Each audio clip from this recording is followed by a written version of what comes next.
What concert costs just 45 cents, Chris? What concert costs just 45 cents? I don't know. 50 Cent featuring Nickelback.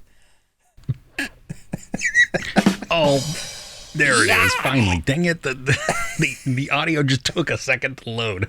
It was like a slight stutter. That almost would be funny, except it's funnier because you have to wait for the... Brilliant. Well, because the drummer didn't get the joke. So it took him a second. Oh my gosh. Welcome back to a special What's the Best Thing You Watched? Because it's also What's the Worst Thing You Watched this week? Because we almost flipped it, but we're going to talk about both the best and worst thing that we watched this week because it's been one of those interesting weeks again. And it just felt like if we're going to have enough to talk about, we need to talk about the worst things, which was a lot. So I think we're going to have fun with that. Thank you so much for joining us. My name's Ruben. I'm from the Ruby Tuesday. Over there we have Chris from Movies and Munchies. You can check out our channels and all our stuff that we got going on in our descriptions. But this has been a podcast / video cast that we've been doing now for about 2.5 years. And we every week talk about the best thing we watched. In the audio exclusive bit, we talk about a film that Chris and I either haven't seen or haven't seen for a long time. So there's an exclusive review with that content. We also talk about probably what's the worst thing we watched. That's normally where the segment goes in there. Yes. We talk about what we're looking forward to and what news is on the horizon, what's going on in the zeitgeist of the entertainment world. So there's a lot that we pack into this podcast, and we also go on tangents because we're two bearded men that love to go on tangents. So thank you for joining us. It means the world to us that you are sparing your time. I hope you find it informative and just fun. That's why we try and keep it light, try and keep it stupid, because why be serious in this day and age? There's enough seriousness to go around.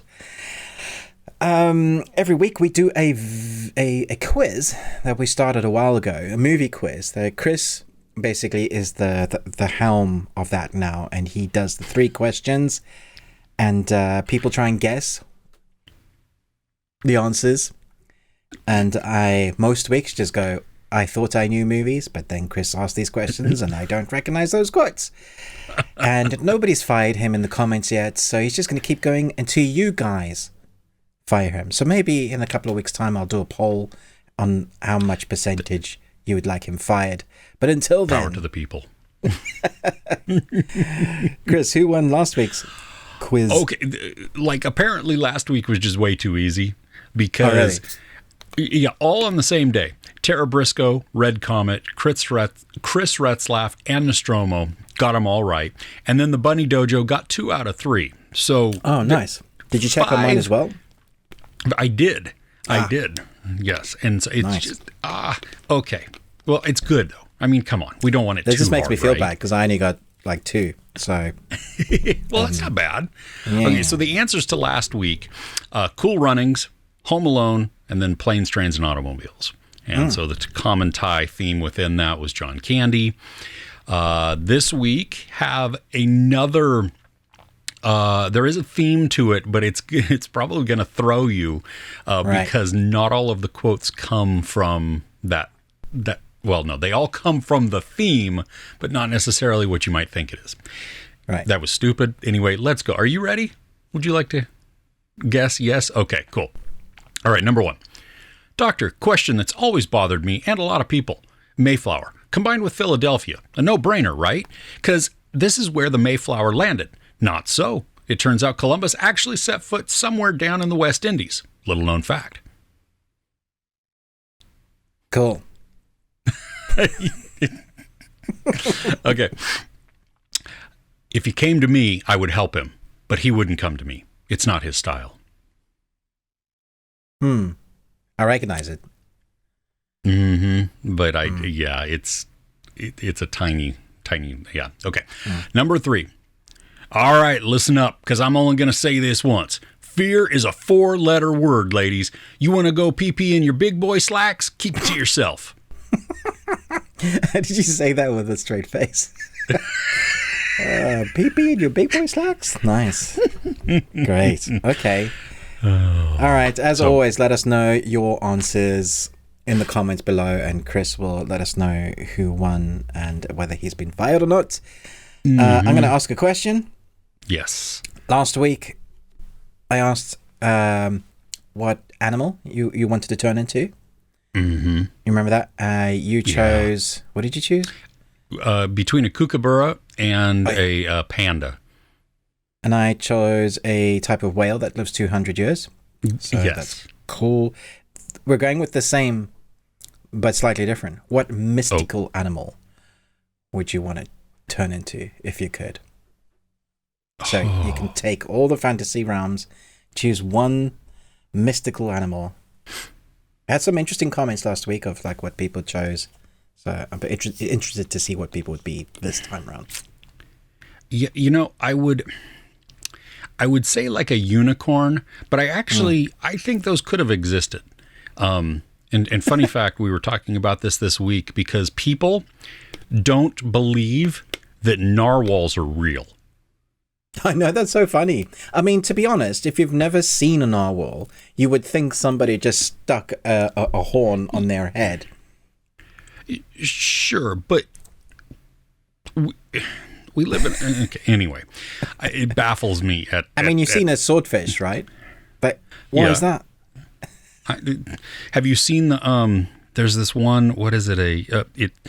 We were talking about sea creatures a couple of weeks ago, my family, while we were eating dinner, which was a weird conversation, but which then we all pulled out our phones and looked at things. But there is this fish that comes from like the very depths, utterly black, like teeth are black, eyes are black, and it was just horrifying. I mean, because if you were down there, first off, it's going to be dark, and then you would never see this thing come up and just. So I think unicorns could have actually existed because narwhals exist. And cool. I do believe that dragons did exist. I don't know if they flew, but, because, hey, I mean, we have dinosaurs, so why not? Right. I'm going to go probably with centaur. Okay. Yeah. Because of Centaur World?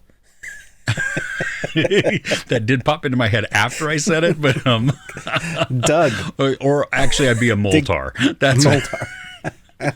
I'm comfortable, Doug. Comfortable, Doug. Oh my gosh! So it's a centaur. A centaur, yeah. I think why I don't really know why. I mean, maybe because I could run really fast and go places, and then I could just poop wherever I wanted to and not even worry about it. Because that's what horses do. They just walk down the street and go, and away you go. Yeah. I don't know. Would you classify a centaur as a fantasy creature? Or would you classify centaurs as, like, are elves? Or are they just a race? Like orcs?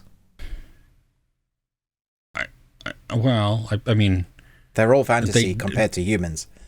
Yeah, that's what I mean. That's how I was taking it. Yeah, that it would be. Yeah. I'm just setting the parameters, Chris. So Yeah, no, I understand. Yeah, I don't know. I mean, Harry Potter is kind of fantasy, right?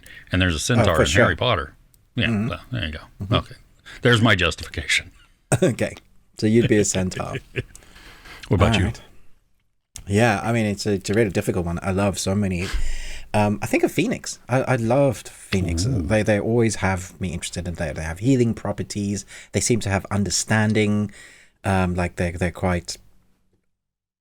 I don't know if it's emotional understanding, but there's a hierarchy to their fantasy lore. How Gandalf uses them, or how they're described in other books or shown, and they seem to be able to either travel through like teleport, so they can just go in between realms and then appear as where you are. That or a griffin, because I've always liked the combination of creatures. Mm-hmm. Well, in the Phoenix, I mean, gosh, you're never going to die. Right? Just keep being reborn. Yeah. A griffin would be fun, and so would that owlbear thing from D&D. Oh, so cool. I want to be that. Yeah, it's great. No one's going to mess with you. No, not at all. Oh, yeah. Man. All right, so let us know what your fantasy creature you would choose to be. Should we dive in? Yeah. What were you going to say? What? Oh no, that's exactly what I was going to say. But I was just like, are we going to die? I was going to be different than, are we ready to talk about the best thing we watched this weekend? Either or is fine. I just want to know what Forrest Gump's email address is. Forrest Gump's email. I don't know. One Forrest one.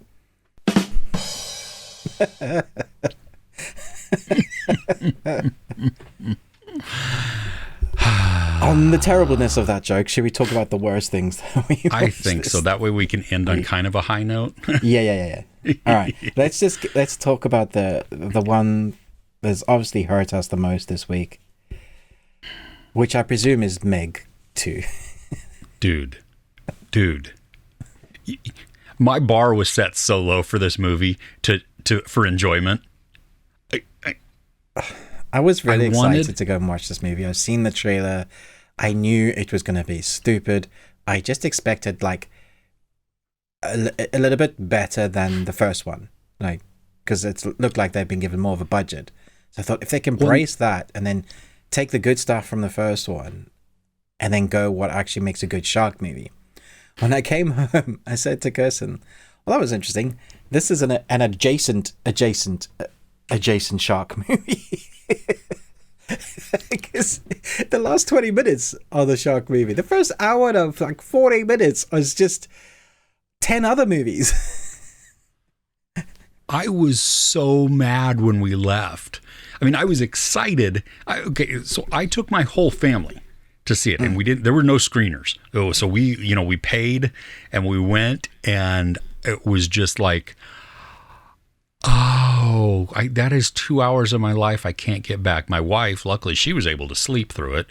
She slept through parts of it, and I think my daughter-in-law slept through parts of it too. I couldn't even laugh at some of the stupidity. Like, there were a couple points that I did, but we were promised from the trailers 3 Megs, and that was gonna that's how you amp up what was done in the first one, right? We've already been established that these exist now. Not only that, we were promised an apex. Yes.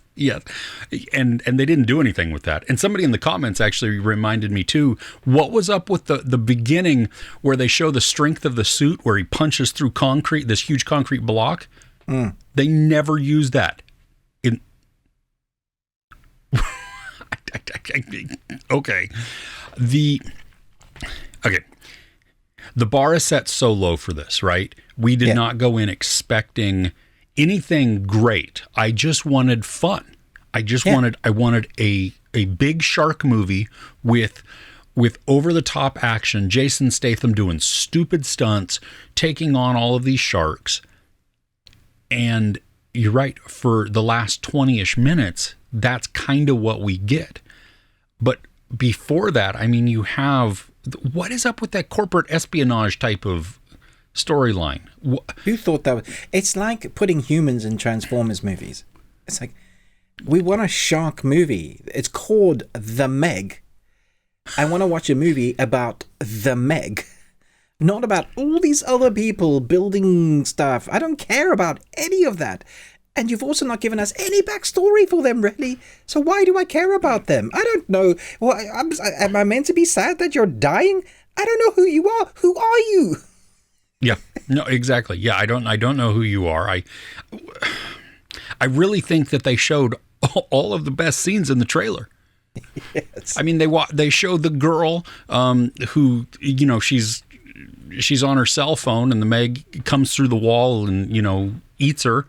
I'm like, okay, well, I already knew that was coming. That would have been kind of at least a fun surprise, but no, that was, and then Jason Statham doing his barrel roll with the jet ski and I walked out. When I walked out, I told my family, I was like, I had a better time in the theater watching Winnie the Pooh, Blood and Honey. Oh my gosh. Because at least it knew what it was. This film didn't know what it wanted to be. It literally was 10 movies. It couldn't decide what it wanted to be. It promised something and then gave us something completely different. Whereas Winnie the Pooh, Blood and Honey promised us stupid and gore. And we got stupid and gore. Also, I have so many questions. Like, I know you can't apply logic to this movie at all, but there were so many things that I was like, really? You died from that, but you still alive. Like, also the guy that they killed. Oh, okay, I can't. There was a guy that I thought was dead that somehow managed to come back, and I was like, didn't they take the last sub from him? Like, that was his escape vehicle. How did he? They left him way in the trench. He was in a suit. He was in a pressurized suit. Remember, and he rode the thing up. He rode what? The trench, like the bubble, like a buoy type of thing. Yeah. Oh, right. I guess I missed that bit. My question is though, and this is logic. So it's a stupid question. First off, okay, and I shouldn't apply any rationale to this, but I am genuinely just confused and would like to know the explanation for it. Okay. So the dinosaur looking things that are down in the depths. Mm-hmm. And then they are down. Then they are up on the island. Yeah. The pressure difference. Those things should have been like balloons. They should have looked like a giant Every blimp. single fish that we've had that's come up dies. I don't know if you've ever seen on the news actual dinosaur fish that somehow reach the surface. They live for like half an hour and then they're dead. They didn't explain that at all. Especially if these are below the trench. Like, it's even worse. Yeah. Yeah. I don't know. There's one bit where they try to explain how you can survive outside in that pressure if you equalize. I think that's bullshit. I'm sorry. I'm calling bull crap. You just have to get rid of the air out of your sinuses. That's what they said. Your brain and in your body. You can't get rid of all of it. Your oxygen has blood in it. I mean, at least remember in The Abyss. Yeah. They have a good basis because they're down deep. And what do they have to do to equalize to make that pressure is they have to then it's like they have to drown basically and swallow the liquid oxygen so that, and it's like your body will remember it like lived for 9 months. Yeah, you're in your mother's womb again, basically. Yeah. Exactly. It will remember, just go, and you see that horrifying as they drown kind of. As they drown. And they're like, I can do this. I think I'd die, to be honest. Oh, I would have too. But that makes sense though, right? I mean, at least how that's set up. But yeah, no. It's a theory that could work. Yeah. I at least buy it because the logic follows all the way through in their rules. Here, you still have air in your lungs. It doesn't matter about your sinuses. And I still didn't understand that. How are you sucking in the air and then only blowing it out of your sinuses and not out of your lungs as well?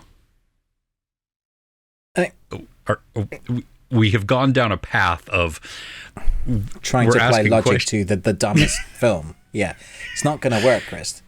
Also, when we eventually get to the kaiju bit, why don't they actually let us see them fight? There's like this little bit of frothy water in between the two monsters, and then they're like gone. I'm like, this is what you were building up to.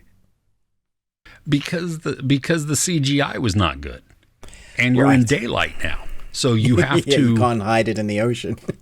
Yeah, except they tried to because they made the ocean at that little of depth so dark in the middle of the day. I mean, light is going through it. Yeah, I noticed that too. This is in competition for the worst movie of the year. Yeah, I think it's up there. And definitely one of the biggest disappointments. Just probably the worst movie with biggest budget. Like some films, you understand small budget, terrible film. You can kind of get it, but huge budget, big cast. I was watching clips from the first one, and in comparison, first one's great.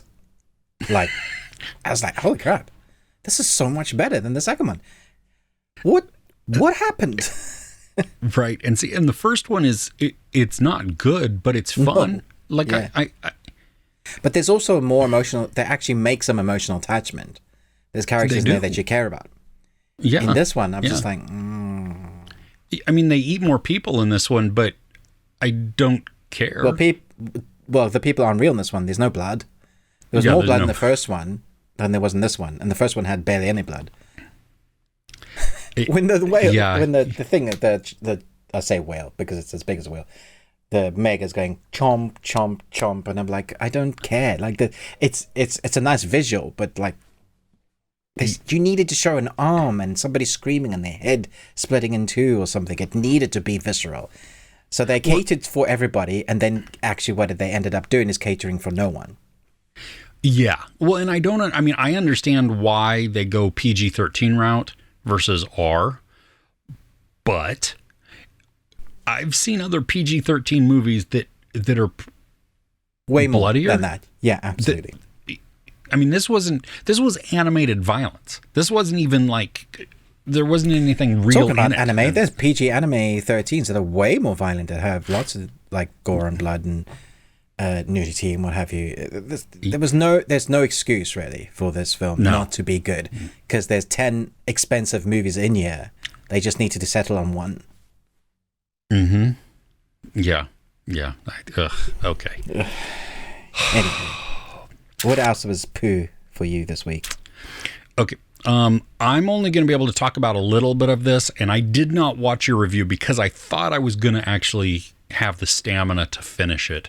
Oh, you didn't even finish it. Okay. No. So this may not be on your worst list, but I'm going to actually need some of you to at least fill me in on some of it. Sure.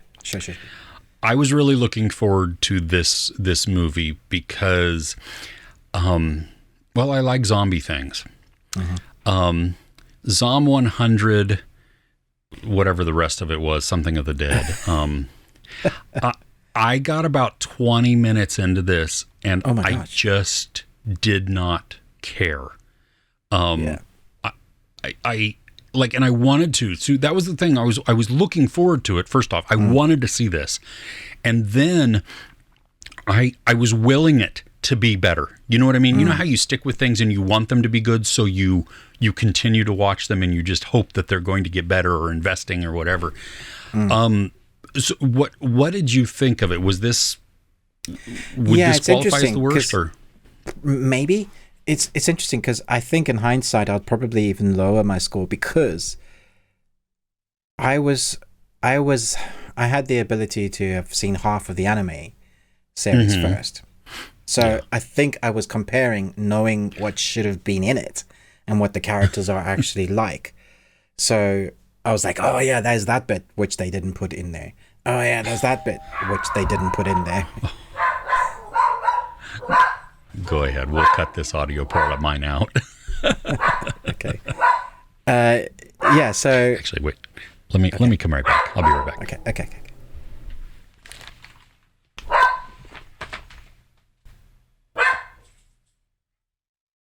Yeah, so I think Chris should definitely dye his beard multicolors for his next tribute. You know how yearly he does where he shaves his hair?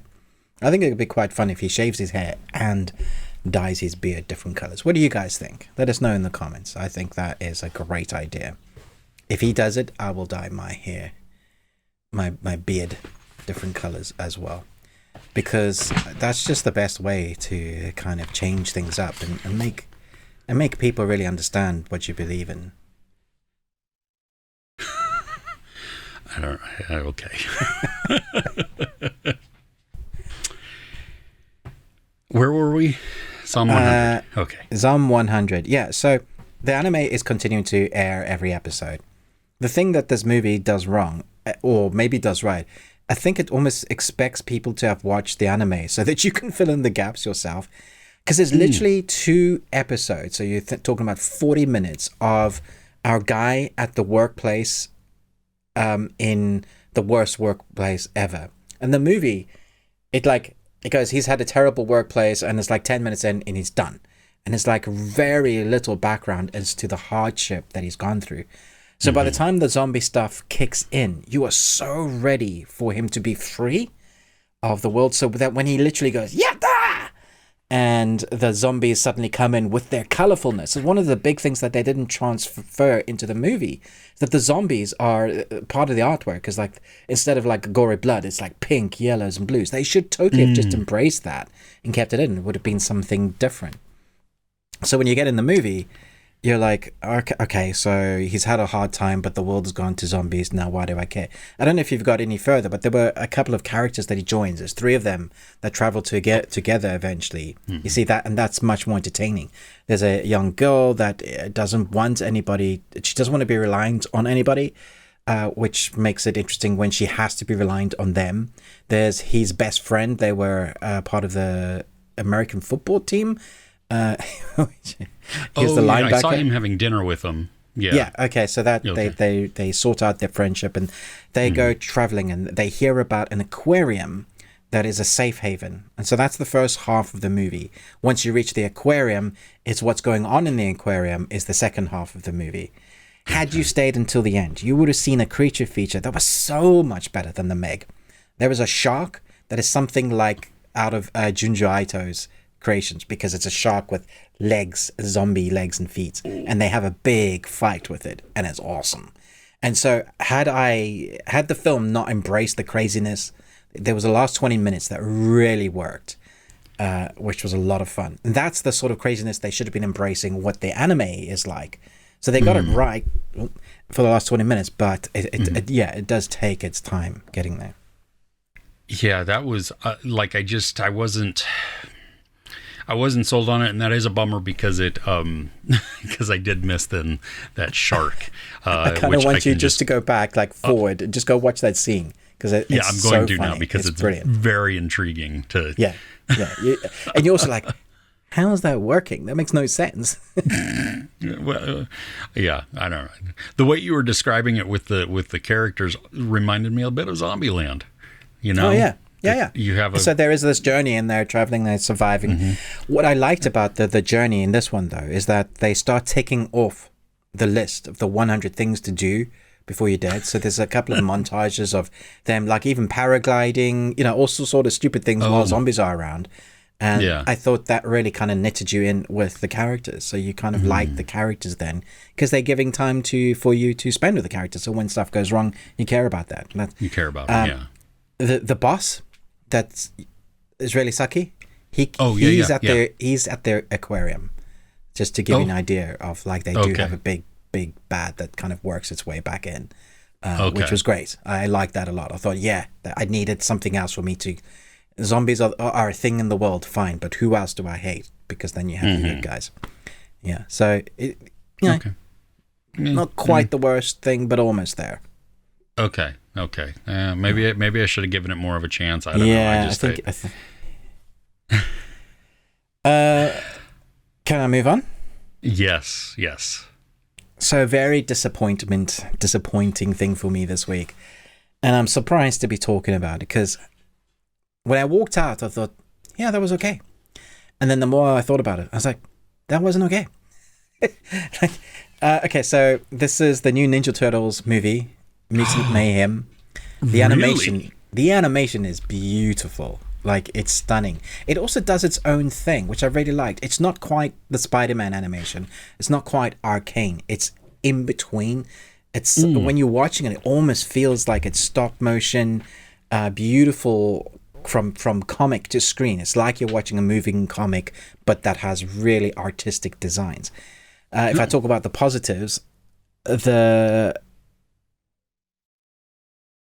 characters that they chose to use are from the outskirts of turtle lore. So even the big bad, who is played by, I think it's LL Cool J, he is Superfly, and he was a minor character in Turtles, and he is amazing. Everybody's voice work, I think, is excellent. Even the Turtles, a different type of Splinter. The thing is, and I didn't know this, it's an Origins film again. So we go through all of them, how they turn from turtles to ninjas. And it also, it embraces a story that we haven't seen really in the Turtles. But I think they spend too much time in the story, because then what happens, the big arc of the story is really basic. Turtles take on bad guy and try to come into their own as teens. But it focuses a lot on them wanting to be normal. Because they were, and what is normal? Even that doesn't make sense, because they were turtles. The ooze changes them and gives them consciousness to a human level, and so they just want to go to high school and be amongst and be accepted. Excuse me as I die. Be accepted for who they are, even though they're different. So that theme is beautiful. It's wonderful, but it spends the majority of the core of what they're trying to establish and get you to love about the Turtles. Is that so? What it comes down to at the end, you're like, oh, so they didn't do anything new. The film I want to see, which isn't new either, is at the end. I think it's the end credit scene. They showcase another character that we've seen before, but in this art style, I think would look amazing to see them go up against this character. Nice. The fighting scenes, some real great nods to old Turtle nostalgia, games and toys. There's literally the Turtle Ninja car, which is basically the pizza slice on top of the car, and the yellowness that's in there. A character will say Cowabunga. There's a gecko that does skateboarding. There's just lots of just nods to old characters.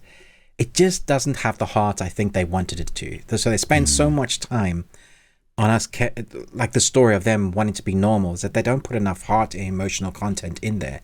So it feels like it's weird, because I heard Jeremy Jones's review. He says that he feels like kids will really like this, but I was like, I'm not sure they will. I think maybe like teens will like it, but it almost feels like more intelligent usage for, it's like, oh yeah, remember when you liked the Turtles? What happens if the Turtles, were really thought about and were accepted? So there's like an adult theme there that may be over really young kids' heads, but then the story isn't really for youngsters either. And I was like, well, who's this for? Are they trying to pitch it for the original people that loved the Turtles in the 80s? Yeah. Or is this like trying to bring everybody in it? I think more and more studios are trying to do this, where they're trying to encompass it and be open for everybody, all inclusive. If you're open to every demographic, then if you have an established story, if you have an established characters that are already some way, then you end up losing those people that love that already, taking away what made it great. I mean, it's not to say that's a terrible film. It isn't. There are amazing fight sequences. There's a fight sequence with Splinter that looked phenomenal. There's a funny gag about the Turtles being milked that wasn't funny for ages until they did something that really was. So it's clever comedy writing. You're like, oh, that's not funny. I don't know why they're doing that. Don't know why they're doing. And then later, it just kind of like, oh, you've been setting that up for ages, which is nice. Brilliant. So I was like, oh, okay, that's really, really clever. So there's all these things, like the score definitely, or I should rather say the soundtrack is not something that young kids, not all young kids, but most young kids will just don't know. Like, it's old school R&B, because, got LL Cool J there. Think about that sort of music that's like really cool, groovy.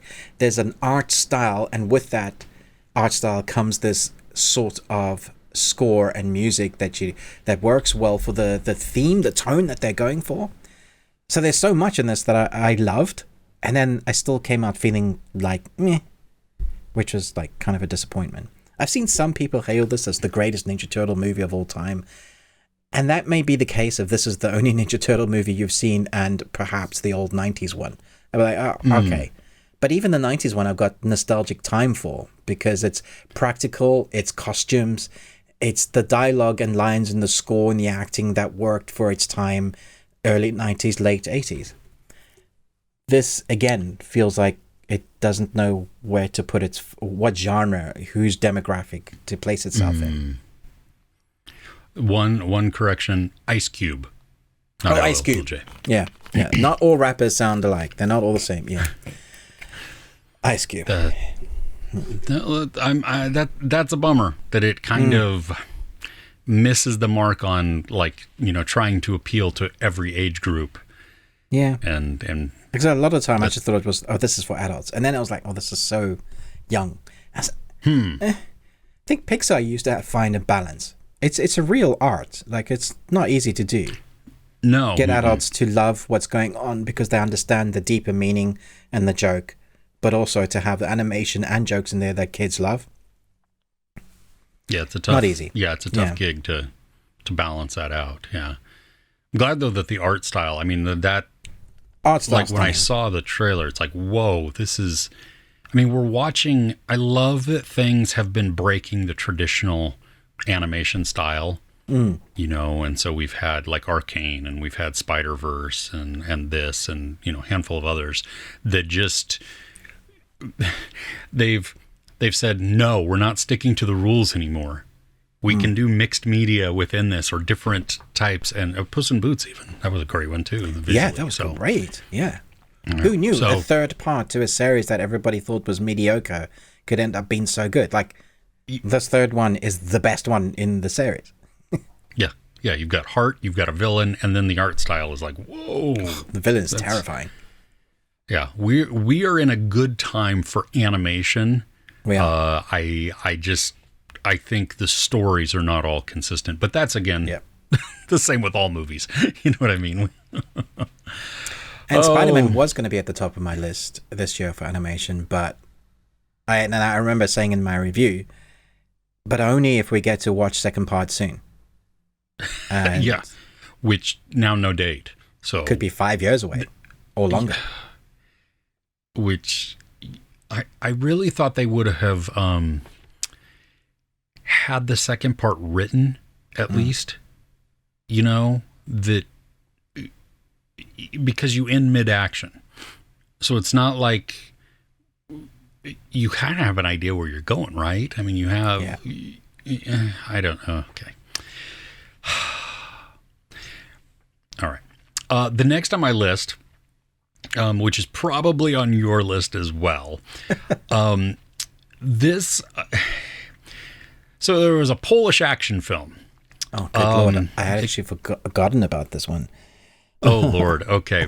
So it came out on Netflix, and I was intrigued by it. Again, I thought, this could be fun. I don't know exactly what's going on, but hey, whatever. It's called Soulcatcher. I really felt like as I was watching this, and I did finish this one because I kept thinking, surely it's gonna, and then no, it didn't. I felt like I was missing half the plot. Like that half of the story wasn't being told to us. Like maybe I had seen like this is the sequel, and all of the other information I should already know or something. Netflix do that sometimes. So yeah, I was so, I don't know. There was just so much development that was lacking from the story to understand what's going on. And like, I mean, you can follow along. You see the steps that the characters are taking, you understand that. That's not what I mean. It's just the fact that why are we doing this? I mean, you have such obvious arcs that happen, but it feels all jumbled and very rushed in spots because you'll have just this thing happen, action sequence, which the action sometimes was fun. Sometimes that was immersive, and it was, you know, I mean, not every time. And some of the cutting was like, it was confusing because I couldn't tell who was coming from where or where they were coming from. But then some of the throws and everything were fine. But then it felt like they had a whole movie and they were like, well, that's too long. Let's just literally pull pieces out and we'll just put it together. And does that make sense? I don't know. Yeah. Sure. I have my notes here. Makes no sense. Illogical decisions like splitting up. What? Why? Fight scenes cut so much there's now no need to show too much. Acting is laughable. Score doesn't make sense a lot of the time and feels like an old cheap video game from the 80s, but at the same time the soundtrack is great. The cinematography is beautiful sometimes, like with the place where the guy is on top of the other guy and we have the ash and fire going, but then other times you can't even see what's going on because they're so much in the dark. Yes. Every time I thought there was something good about this, I was just like, oh no. Yeah, the device that they're there to get, steal, destroy, whatever, was unique. Certainly, it had potential there. Yeah, that's what I liked about it. I thought the initial, but it just seemed iffy as to when and who got affected. Don't worry, he was just in the skirts of it, so he's only slightly affected. Does it work that way? Really? How does it know just to slightly affect you?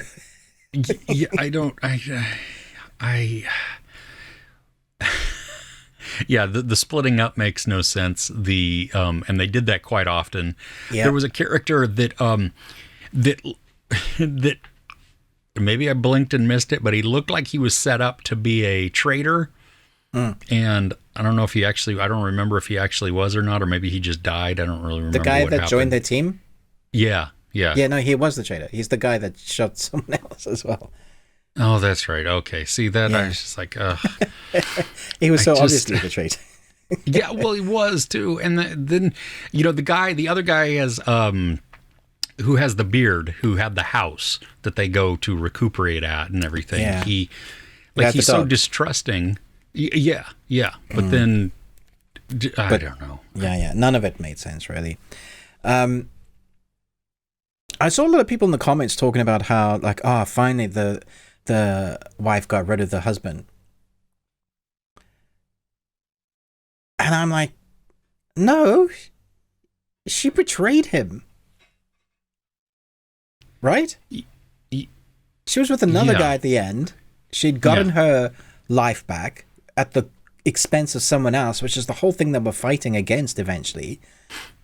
And he becomes what I presume is the alpha of the group now, of the which I guess they would class as a terrorist group, but really it's I don't know, eco-terrorist, like but IMF type of. Yeah, I guess. He learned how to fight quick. Yeah. Well, in the other other deception, which the ooh dun dun dun, this person is really bad now, and you're like, oh yeah, really? Okay. All right. Did you guess that the daughter was the daughter, or did you think it was her just lying, trying to cover up? Because they thought they had captured the leader of the company, but it turned out that it was her daughter. I don't remember what I thought now. I've seen a couple other bad things since then. Your brain is so mush. Yeah, I just remember thinking, is that really the big reveal you're going for? Okay, cool. All right. Yeah, and I went in with middle expectations. Because I didn't know what this could be or what it was really going to be. I didn't have high expectations. I didn't have low expectations. I was just like, okay, let's just go into this and see. I mean, it looks like it could be fun. And it was the story choppiness, I think, and the lack of connection that I felt with the characters. Yeah. Because think about even that fight in the beginning where it's two people it's the worst. That was the worst. Wouldn't it be so much, had they moved that later on? You know what I mean? Give us time with these people. But even the way they cut and edited the fight where people have been turned into zombie rage machines, there would literally be one guy looking one direction and nothing was there. And he turns to look at his friend and they'd swing back and the zombie was on him. And I'm like, no, it doesn't work like that. You have to see them running and then attack. You can't just be there. And they keep doing that. And I'm just like, this is so crap. Come on. Yeah. And I wanted the emotional pull because I didn't feel like I understood what they were going for when two people have to fight and the dilemma of that. But it didn't feel... Yeah, because we haven't had any time with the we know later on how much he cares. Like, I'm really sorry, and he's upset, and so then it's kind of like a revenge thing. But we still don't know anything. We haven't seen them on a proper mission, or like we've been given no real context. Yeah. Even the whole because one is like only partially in the beam. You know what I mean? And so that means that this person could have been. But then it's explained away right away, and you're like, oh well, crap. Right, okay, thanks. Yeah, I felt something for a half second there. Yeah. No, because machine. Yeah, like all right. Fine. Yeah, exactly. Yeah. I did. There was too much going on that wasn't good or made sense or anything. Yeah, I agree. That is all my poo, thankfully. Thankfully, that's my poo too. Okay. So we can talk about should we good stuff? Change it up some and... Yeah, be happy. All right, let me just open the door because I'm really, really warm. Okay. Right. I've got 3 things to talk about. Wow. I have 1. Okay, so I will go first then. Yes. Okay, I will start off with a little rant. But don't worry. This is a good thing. All right, Fair enough. I say we, and I'm presuming this is accurate. Most people love Stahelski for John Wick, and most people love John Wick, right? Mm-hmm. Good director, great story, nice way to do it. All right, what if I were to tell you that in 2008 there was a 3-lettered word movie starring Brian Cox about a man and his dog, old man and his dog. 3 kids come, I say kids, like late teens, early 20s, shoot his dog. Man tries to right this action because the dog's been with him for 40 years and the dog was the last thing his wife gave him before his son and wife died from something horrific. So then this man goes to the father of the son and tries to right things, but the father is as messed up as his son, and things go awry, and it ends up him with the law trying to beat it that way, but it ends up in a big gun battle at the end. There's also a muscle car that the son owns. What if I were to tell you that was around in 2008, and it's a film called Red? And I'd be like, yo, wait, Stahelski. 2008, not the film Assassin's Red. It's called Red, and it stars Brian Cox and Tom Sizemore. A reclusive man sets out for justice and redemption with 3 troublesome teens when 3 troublesome teens kill his dog for no good reason.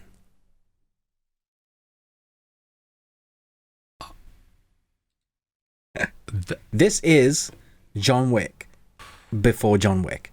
100% Stahelski saw this film and thought, you know what if he was an assassin? There is too much of a coincidence in this movie for it to be coincidence.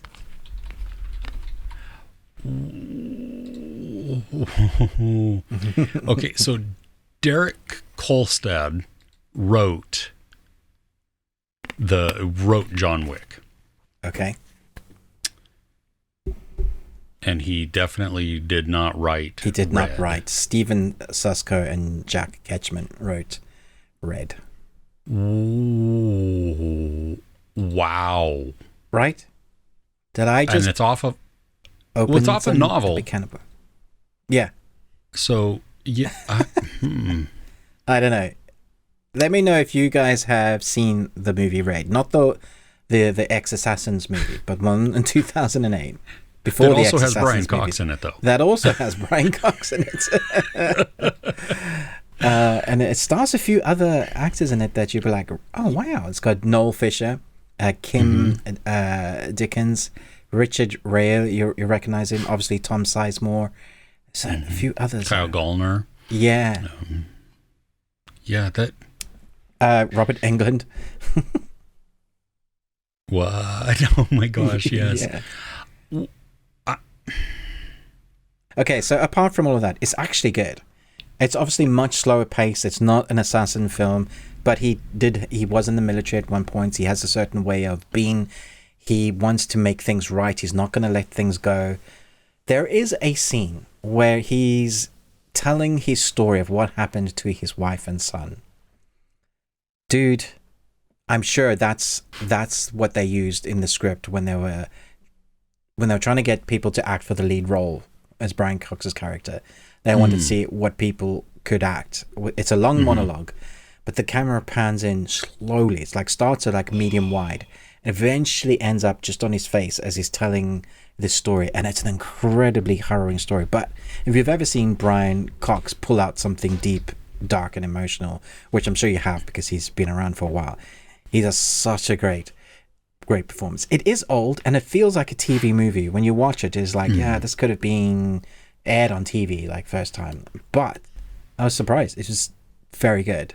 It's dark and depressing, but how'd you stumble on this? No idea. I was watching something else that I'm going to talk about, and it just came up as like suggested. So I clicked on it, and okay. Then I was like, oh, this is interesting. And then I was like, what? Yeah, that's what? Yeah, that's wow. That is a very, very, very close storyline, right? Wow. Yeah. Okay. That'll be interesting. I wonder if anybody has ever questioned. I do wonder this. Yeah. Okay. What's your best thing you watched this week? Mine, it was a movie I got to see at Sundance, and then I just rewatched it again this week. It came out in theaters. It's it's more of an indie film, directed by Randall Park. So, cool. Which I know that name. I like him as an actor, which I think he's really funny and he's great. He uses again the backdrop of like the Bay Area here in California, and so, which is nice as somebody who lives here, that are places that I recognize or at least are familiar kind of with. I've been there. Yeah, and so, excuse me. The movie's called Shortcomings. And it stars Justin Min, who he's been in a bunch of things, but probably one of the things that most people will recognize him from is he has been in the Umbrella Academy. Oh. And then we have Sherry Cola, who was in Joyride. She played Lolo in Joyride, the best friend who's the artist. And this is really, it's a character study more than anything. I mean, it's a comedy, kind of a darker comedy. For me, it was not really laugh out loud for the majority of it. I mean, it's amusing in parts, but really what it is we're watching the character of Ben. Funny enough, his name's Ben in this one also. Hilarious. Go through kind of this, not really an existential crisis, but he's got to figure himself out, and he's confronted with the shortcomings in his life, where he's overly critical, or he's this or this, he's too cynical, he's just angry or not driven, not motivated, whatever that is. And so he's forced to at least be aware of these. And then the movie, you spend part of this movie like, is he actually going to address them? Is he going to begin to change things around? Because if he doesn't, first off, that's going to suck. I mean, the movie's going to be terrible because he's not a likable character, even though he's our main protagonist. Like, you know what I mean? So he's not nice and not good and not even relatable, really. Or at least somebody that you would want to say, yes, I can totally relate to that, because he's just so off-putting for the majority of it. You know what I mean? You wouldn't want to admit that, yeah, I can relate to that because that says something about you. But there's Sherry Cola is his best friend, and she gets to speak some wisdom into him. She has her own shortcomings. I like that she also addresses hers. She gets to her realization and fixing faster than he does. And that's not a big deal. That's not a negative. It's just, we see characters realizing where they are falling short, where there are deficits within their character or their life or their attitude, whatever that is. It's filmed really well. I mean, it's nice. You have some side characters that add a little bit of fun to it. Most of them don't have much development on them, so they're not really consequential. I mean, they help to add to his narrative, but by themselves, they're just kind of little distractions here and there. There's one, and I mentioned this in my review.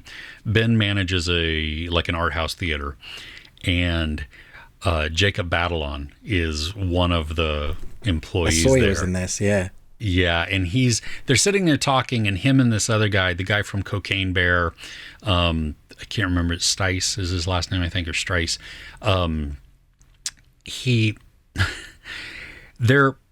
It's like they have a conversation exactly like what you would think people at a movie theater would have a conversation about. They're, especially an art house one, because they're a little more pretentious. They're a little more opinionated. They have, things, but then they get into this conversation of, one of them says, or they're arguing over whether or not superhero movies are like cinema.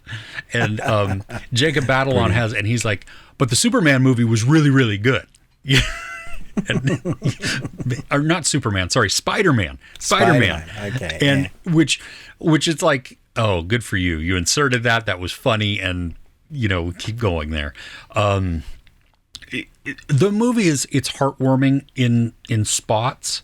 While we don't see the full outcome of Ben's arc, we see a shift, and we see a transition where he is making steps to improve, to change, to address these things in his life. And so by the end of it, I mean, it has a hopeful outlook to it. A lot of the movie is more, not depressing, but just it's on the lower side. I mean, it's kind of melancholic a little bit. I really enjoyed it. The characters are great. The humor, again, it's amusing and some chuckle-worthy moments here and there. But I think really it's the character study, the examination of ourselves. That's what really then sells it and makes it kind of like intriguing and makes the characters rich, especially being with Ben and or Justin Min and Sherry Cole, those two. So, yeah. It'll probably be on digital very soon because... Yeah, I can't see it anywhere in the UK, so we'll probably have to wait for it. Yeah, I think digital. It's Searchlight Pictures. So it's an indie arm of Disney, and it's coming out, even though the Meg is out, and TMNT, two movies that are at least probably going to overshadow it. And then you still have Barbie and Oppenheimer and Mission Impossible. Yeah. So... Yeah, good luck to it. Probably do better on digital, I imagine. I think so. I think it's more accessible that way too. More people will be apt to go, oh, that looks kind of cool. It's nice that that Randall Park, I mean, that you're getting Asian American representation, from an Asian American director, stars, the whole, even the storyline, because some of the cultural norms fit in there a little bit. They're addressed in small parts here and there, but it's very accessible to everybody, and really it can be enjoyable by anybody other than bigots. So nice, that's cool. I will look for it when it's available. Yeah, 'cause I can't see a digital release either yet. So yeah. Okay. Let me just change my battery. Okay. I don't know if you've seen this film, Chris, that I'm going to talk about. I haven't seen you review it. It's just come out on Amazon Prime. It's a director that's worked with Gerard Butler a number of times already. He's done Greenland, which I really liked. I think that's a very underrated kind of end-of-the-world film, because it has more heart and it's like more down to earth. I thought that was very good. He also did Angels Fallen, which I thought was actually a lot of fun.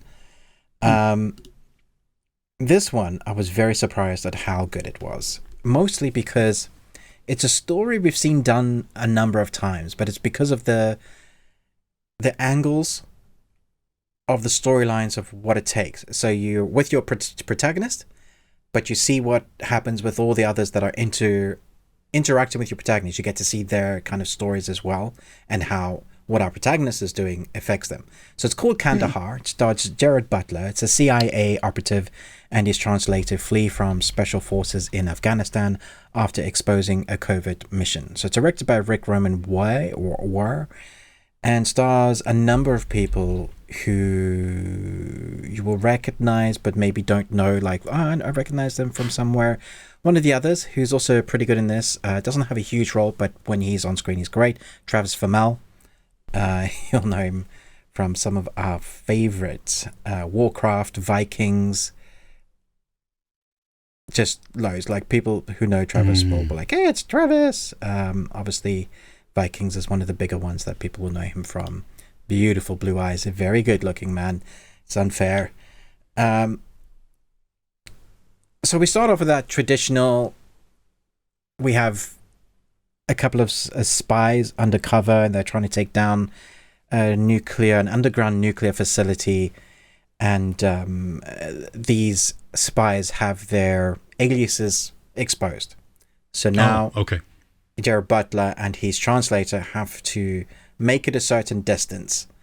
They can't get any help because they're technically not meant to be there, until they reach this, like, I think it's like a British base in the middle of the desert somewhere, where the British are actually on a mission themselves. They're rescuing some people, and so there's a plane going to be there. That's their extraction point.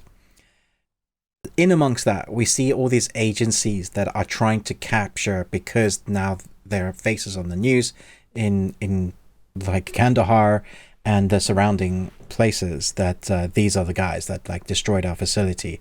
So you have ISIS, you have who are the other guys? Like ISIS, blah blah blah. Al Qaeda, thank you. Okay. ISIS and Al Qaeda all going for them. Their special forces units. You have the Afghanistan special force units also going after them. And in amongst all of those special units, there's normally someone that's in charge that you get to see more of their story. And when the film eventually wraps up, like its ending sequence, you get to see what has happened and the consequences of just this one thing, like the consequences of everything that's happening. So in one hand, it's the story of Gerard trying to get back home to his daughter and his wife, who has an estranged relationship anyway, because this is the type of man he is, this is the kind of job he does, and he's away a lot of time doing this type of stuff, and you can imagine the toll. We've seen lots of stories told by that. Then we get the story of the translator, like actually why he's there, why he's even doing this job, and it tells his story. So we have these amazing vistas and backdrops of deserts, and just beautifully shot. So it gives you it gives a feeling of foreboding all the time, because they have this immense pressure and people that are as skilled as Gerard is. It's not at any point saying these guys aren't skilled. Everybody is just brilliant at what they do. So it's very hard to keep, like, how are they going to survive? They're just trying to survive from one moment to the next. It's tense, but it's also like a calculated tenseness. But then you have these beautiful vistas of the deserts and the scenery, and it's a more emotional action film. That's how I can describe it best, because because the director takes the time to tell the stories of the others involved. It's not just looking at, hey, this is America saving the day. It's got, this is what happens in war, even in a sort of Cold War, the espionage war that now the world is so inundated with. That seems to be the way we do wars now, these little spats of things that we do secretly but not so secret. And then they show the consequences of that, which I thought was very brave. And one of the brave things they're telling in this film is where the Taliban has come back into, because this is on news like right now, the Taliban has come back into the town, taken over, not the town, the country. They said, if you kick out the Americans, like the American soldiers and the British UK forces, we won't go back on everything that women have managed to do. Like, this is what they promised them. But now if you're looking on the news, they've shut down all the female schools, women are not allowed to drive, obviously all the head coverings, everything is back on, no makeup, or everything that, like, the females were able to step forward out of the shadows of the men that were controlling them under the law of, the fake law of the Quran, which is not what the Quran says at all, is being controlled. There's this one sequence of dialogue with a little kid where another leader comes in and is asking where Gerard is.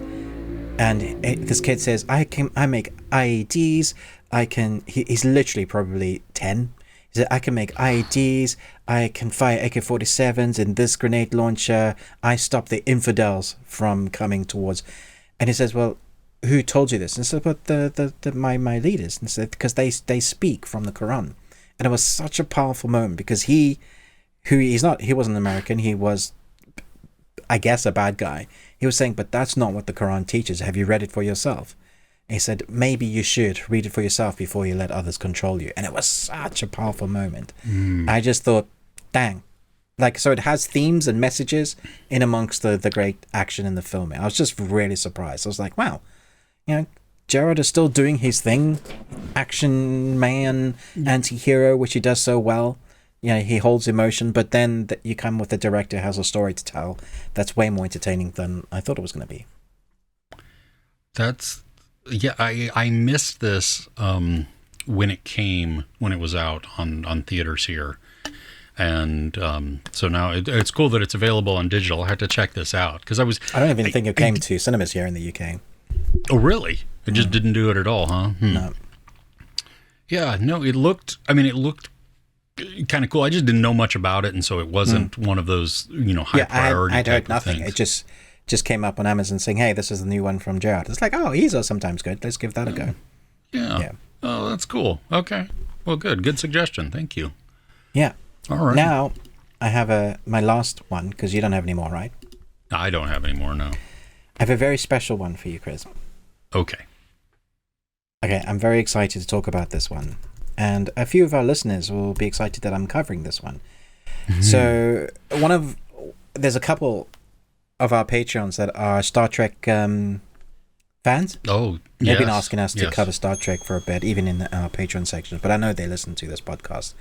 They'll be very excited that I'm going to be talking about episode 9 of season 2 of Strange New Worlds. Okay, so it's called Subspace Rhapsody.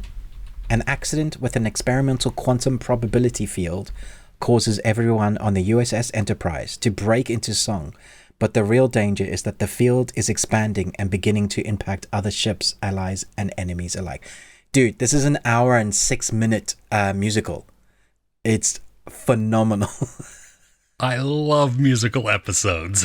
I know, they're the best. And this does what Buffy did great. This is what I always want the TV episodes to do. They take everything that's gone wrong, the baggage that all the characters are carrying, and they put that into the story. So it's a narrative monologue almost, but in song form. So even Spock, the most grounded character, will break out into a ballad because he can't not. And the theory is of this: every time you get emotional, that's when you start singing. So there's a lot going on, because there's a lot always going on in Star Trek between the relationships, what's happening. So they all eventually break out. But there's real world consequences, real universe consequences, because it's affecting everything. The pulse of this, whatever they're doing, is growing larger. So all the other Federation ships are being infected. People are breaking into songs, and then they're what they happened to be at the border between Klingon space. So I kid you not, there is a moment when Klingons are doing a number, and it might be the greatest bit of TV ever. But as Klingons will do, is that they want to destroy it, but they don't know that will have even dire consequences. So there's big world consequences. I urge everybody who isn't even a fan of Star Trek to watch this musical episode. It's so good. Okay, in context, you probably won't have all the emotional bits, but it explains it very well. Like, you understand what's happening in those emotional bits. But just for singing and musical bits, the songs are great, and there's a big whole ship musical number at the end where everybody's dancing and singing and harmonizing, and it's just so good. This season has been astounding to me, because I feel like this is the season of TV that we normally get in the 6th or 7th season of a Star Trek series, where they take chances, they do some experimental stuff because it's fun. But we're only in the 2nd season of Star Trek Strange New Worlds, and I'm just so happy that they feel so comfortable in their writing skills and what the fans want, that they're really combining different things and different genres, motifs that are a lot of fun. For example, a couple of episodes ago, they did a time travel storyline, which combined have you heard of the Star Trek series Lower Decks, the animated series? Yes. Okay, so on Amazon there's like 3 seasons, maybe they're into the 4th. But the main characters from that go through a wormhole and end up in strange new worlds. So you have the animated characters that get turned into live action, who is the main character is from The Boys. He's the voice. Jack Quaid's character. Yeah, Jack Quaid's character. I saw stills this week, and I didn't understand. I didn't know he was. Yeah, that's funny. So he's the voice actor, but he ends up in a live action episode with a couple of others in there. So they're really like just going for the sci-fi, but going for the fun. Like I loved season 1, but season 2 is just doubling down on what's awesome about Star Trek. So, guys, if you're missing out, if you like Star Trek and you haven't started this yet, you're missing out, man. This is the best Star Trek's been in a long time. But obviously, musical episode, dude, you need to watch it. So good. I love it when they do that. Scrubs is musical. My musical is still one of my favorite. It's so good. Yeah, that and episodes of ever. Yeah. Once More with Feeling on Buffy was so good. Nice. All right. Do you have anime this week? I do have a little anime. So, over 9,000! It's over 9,000! This week, Netflix dropped the 2nd season of the raunchiest anime that's on the boundaries of being hentai. Like it doesn't push the boundaries, and considering how much gore and swearing and everything else there is, the fact that they draw back on the nudity part, like they get to the nudity bit and they allude to what's going on, but they're like, no, we're not gonna show. I'm just like, well, you're there anyway. You might as well show us what you're doing. Bastard Heavy Metal Dark Fantasy season 2 dropped, and it's great. That's my review. Okay. No, it doesn't have as many episodes as season 1 did. I think season 1 had like 24. This one has 15. The only thing I felt like is that they didn't finish the story. I know it's a particular arc that's adapted by the manga. And I thought this was going to be the last part of the arc for this one. I know there's more to come, but I thought it felt like they just left it hanging. So that was a little bit disappointing. Maybe they've split it up and not told us, and there's going to be another season. But it's garnered quite a decent following. People, like, if you like it, you like it. If you don't, you don't. The thing about Heavy Metal Dark Fantasy is it's tongue-in-cheek. It doesn't shy away from the gore or the stupidness. It's when men were, like in the fantasy realm, men wore big armors and, swung big swords. And then the woman's armor is like little bits of clothing, and that somehow it's very old school that way. At the same time, it scores like almost heavy metal a lot of time, which is quite heavy metal dark fantasy. It's just bold in the way 80s anime used to be, in the way that you probably couldn't make this today, and yet they are making this today. Does that make sense? in the light of everybody like, you can't do that, you can't say that. They're just like, yes, we can, and we're doing it. We're just gonna do it. Yeah. You don't like it? Tough. And I have to admit that's pretty good. It's a lot of fun. It doesn't shy away from that. The story is it is what it is. It's, big bad trying to take on a big bad. Our main protagonist isn't necessarily a good guy. In fact, he claims he is the worst guy. But that makes him a good guy to be friends with, because if he's that powerful, then all the other big evils and monsters and wizards out there, don't really stand a chance. Yeah. So there is that. So if you like the first season, I think you will like season 2 on the same sort of level and animation style. Nothing's really changed. It just is more of the same. I have more news on anime. There is... what was it? I'm just trying to find it. I think it's coming this week. Yeah. The 7 Deadly Sins, Grudge of Edinburgh Part 2. So they split. For some reason, they split the movie and made it 2 movies, which is ridiculous because the first part's only an hour and the second part's an hour. And you think they would have just put it together. But yeah, that comes out this week. It's the CGI version of the movies. For some reason, they've gone like that 3D realm, which the original anime was 2D. And it once you get used to it, I think you're probably just happy that your characters are back, but I still would have preferred the old style. I am that way when it comes to anime. Or if you can mix it in a way that you're rendering 3D backgrounds, but the characters still look anime. Yeah. So now that I know that this is what I'm getting for part 2, maybe I can just enjoy the story more, because I know a lot of people just were like, Ruben, why don't you like this? This is great. Well, I'm old and grumpy, so that's and I've only got half a story. Yeah, just give me the full story, damn it. That's weird that they break it up at an hour. I mean, that's... Yeah. I could understand if it was 4 hours or, even 3.5 or something like that, but... Yeah. Okay. On good news, did you ever watch the Castlevania animated series? They did a trilogy of I've anime. heard that it's very popular and that, that it's done fairly well, but I've never seen it, no. Okay, so it's very accessible to people that love vampire series and stories. Obviously, there's a big heritage of the games.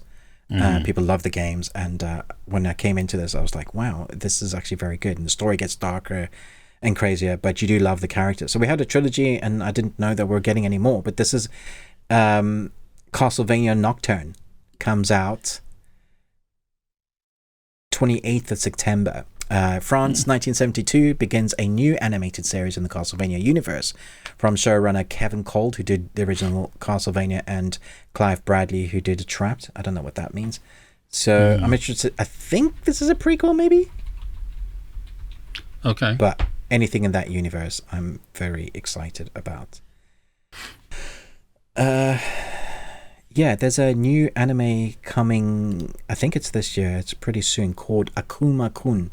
You can see the trailer for that on Netflix's site or their anime site on YouTube. It's a shonen anime, so it's going to be action, sci-fi fantasy, and it's Japanese. So that's about what I know from it, apart from what I've seen in the trailer. And I can just say that the animation and the background set pieces is like, have me at yes. I will watch that. If you're looking for an animated movie to watch, this week the Monkey King comes out. Jimmy O Yang, Bowen Yang, Jolie Hang report. Looks fun. Could be good. Yeah, the animation looked pretty good. Yeah. Yeah. And that is our anime section this week. Okay.